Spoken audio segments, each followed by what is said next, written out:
Story 1. I'm so happy that my ex-wife is miserable. 3 years ago, me, 48 male, found out that my wife, 46 female, was having an affair. She met a guy at work and came home one day telling me she was in love with him, no longer loved me, and wanted a divorce. This was a guy she'd known for only 3 months at the time. She and I had been together since we were in our 20s, and we had 3 kids, 28 male, 26 male, and 23 female. Well, I tried to fight for my marriage and didn't want a divorce, but she simply would not stop seeing this guy. After one weekend where she disappeared from Friday afternoon to Sunday night, I ended up throwing her out of the house. She immediately moved in with this guy. The only excuse she ever gave me was, "I never wanted to hurt you, but there's something about this guy and I deserve to be happy." That was it. That was the depth of her reasoning for throwing everything that we built together away. We ended up finalizing our divorce in early 2022. Although I had a very hard feelings towards her, I faked it enough to get pretty favorable divorce terms from her. It seemed she was so eager to be with her dream man that she didn't have time for a long divorce. So in the end, I got to keep my pension and the house, which I had bought for my grandmother. I did have to give her half of my $401,000, however. The effect on our kids was pretty devastating. All 3 of them took it very hard. My oldest son told her that if she chose this man, he'd never have a relationship with her again. As of right now, neither of our sons has a relationship with their mother. Our daughter does talk to her from time to time, but their relationship is very strained, to say the least. My daughter is a very kind person and she tries, but she usually ends her conversations with her mother even more upset than when they started. About 4 months after the divorce, my ex contacted me out of the blue. She told me that she had made a terrible mistake and asked if she could come home. Her dream man turned out to be an alcoholic who she says is verbally abusive and wasted all of her money. I used this as an opportunity to tell her exactly what I thought of her as a person, a wife, and a mother. I told her that this was her life now and she had to deal with it. I told her she no longer had a home at this house and to never contact me again. Then a few things happened over the last year that had driven her to start trying to contact me again. First off, I met someone. My sister introduced me to a friend of hers who is also divorced, and she and I hit it off. We've been seeing each other since last summer, and while we've agreed that neither of us wants to get married again, we are together. Once my ex heard about this, she once again tried to contact me, but I ignored her. My son also got married and did not invite his mother. She again contacted me to try to get me to intervene on her behalf. I told her I would talk to him, but I never did. Secretly, I feel like she deserves all the pain she's feeling when it comes to our kids. She destroyed our family without so much as an afterthought. Too bad, so sad. Now she recently told our daughter that she finally broke it off with the dream man because she couldn't take his drinking and total lack of responsibility. He wasted half of the $401,000 that I'd given her. He also totaled her car driving drunk. This from a man in his 40s. Again, she knew this guy for 3 months and torpedoed our whole family for him. On the face of it, I act like I feel sorry for her, but on the inside I really delight in the fact that she is so unhappy and calls me evil or whatever. I don't care, she brought this on herself and it serves her right. I actually had to sit there one Saturday night while she got ready for a date with this guy and laughed on the phone with her friend about how awkward our living situation was. I lived in hell for over a year because of her. Wait until she finds out her son and his wife are going to have a baby later this year. Maybe if she had been able to keep her legs closed, she'd get to meet her grandchild. Enjoy your SHTTY 1-bedroom apartment and your broken down used car. Me and my new partner will think of you when we're on vacation in Hawaii this summer. Hawaii was the trip my ex and I always planned to take once our daughter finished college. Maybe I'll send her pictures. Now for the top of advice. Unless you've been there, it is impossible to understand the mindfuck that is an exit affair. Seeing the natural consequences come to fruition must be something. I hope Hawaii is amazing. And yes, it's a total mindfuck to literally have the person you've been with since you were 20 come home from work one day and tell you they've fallen in love with someone that they've only known for a few months and they want a divorce. I'm sorry that this happened to you too. Heck dude, I'm right there with you.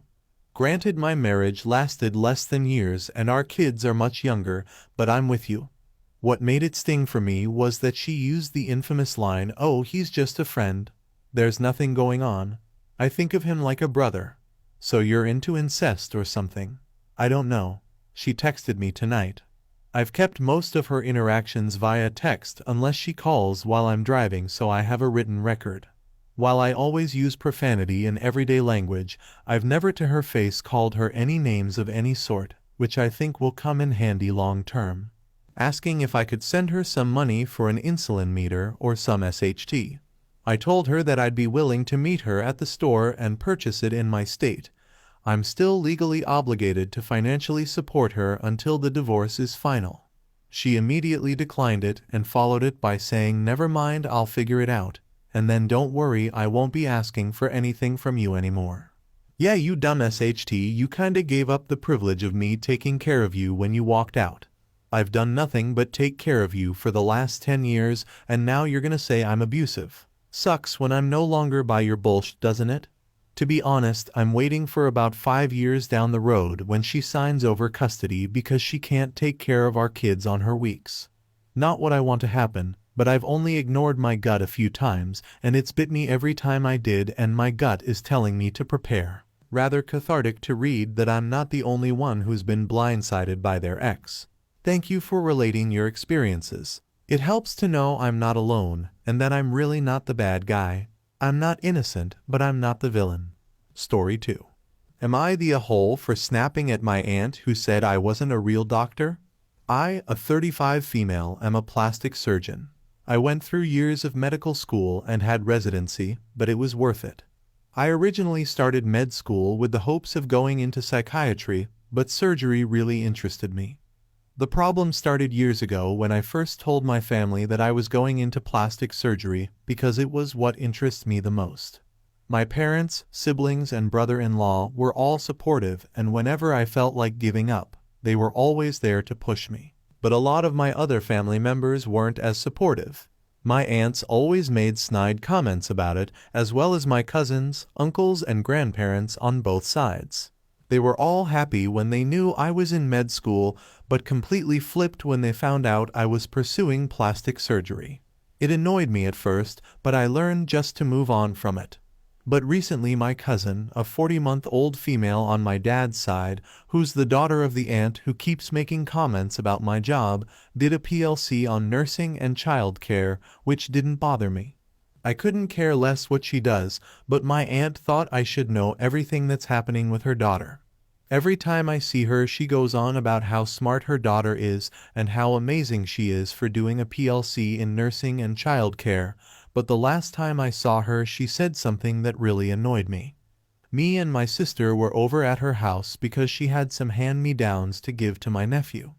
We were all eating when she said, "It's great that she's going into medical school."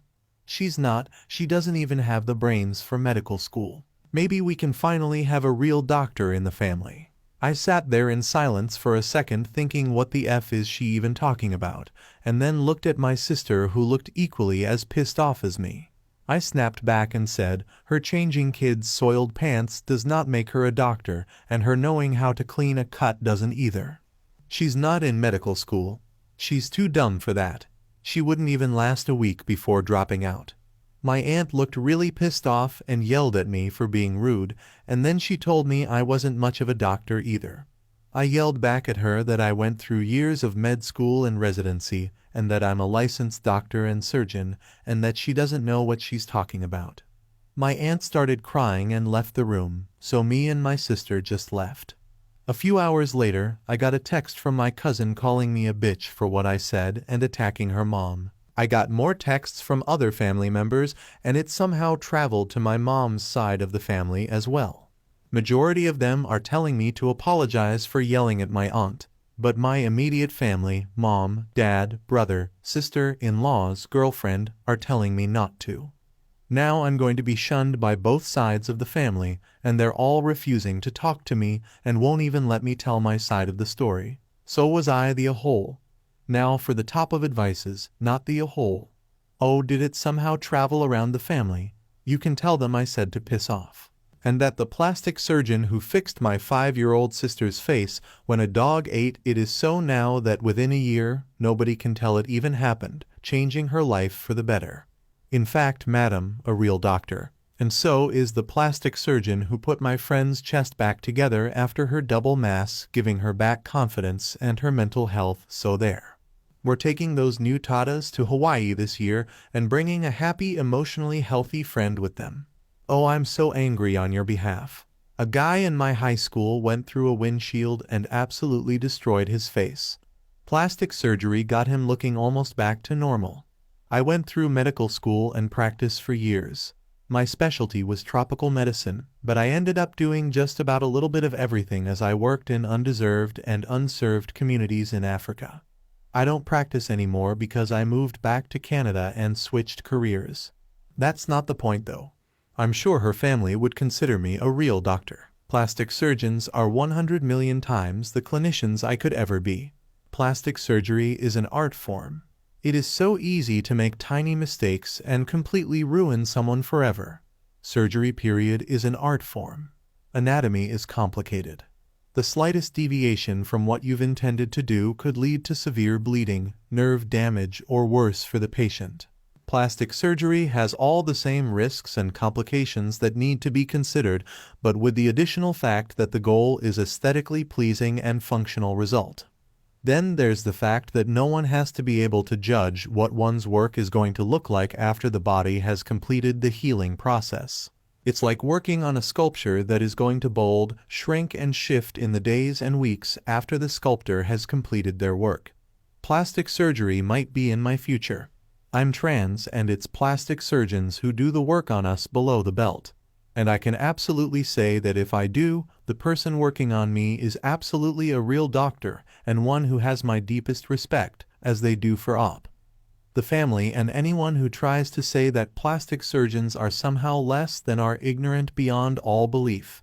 The only exception to this is the quack predatory surgeons who knowingly perform irresponsible procedures on patients who are often suffering from surgical addiction, but that's not op at all. I'm just including that the statement for the sake of completeness.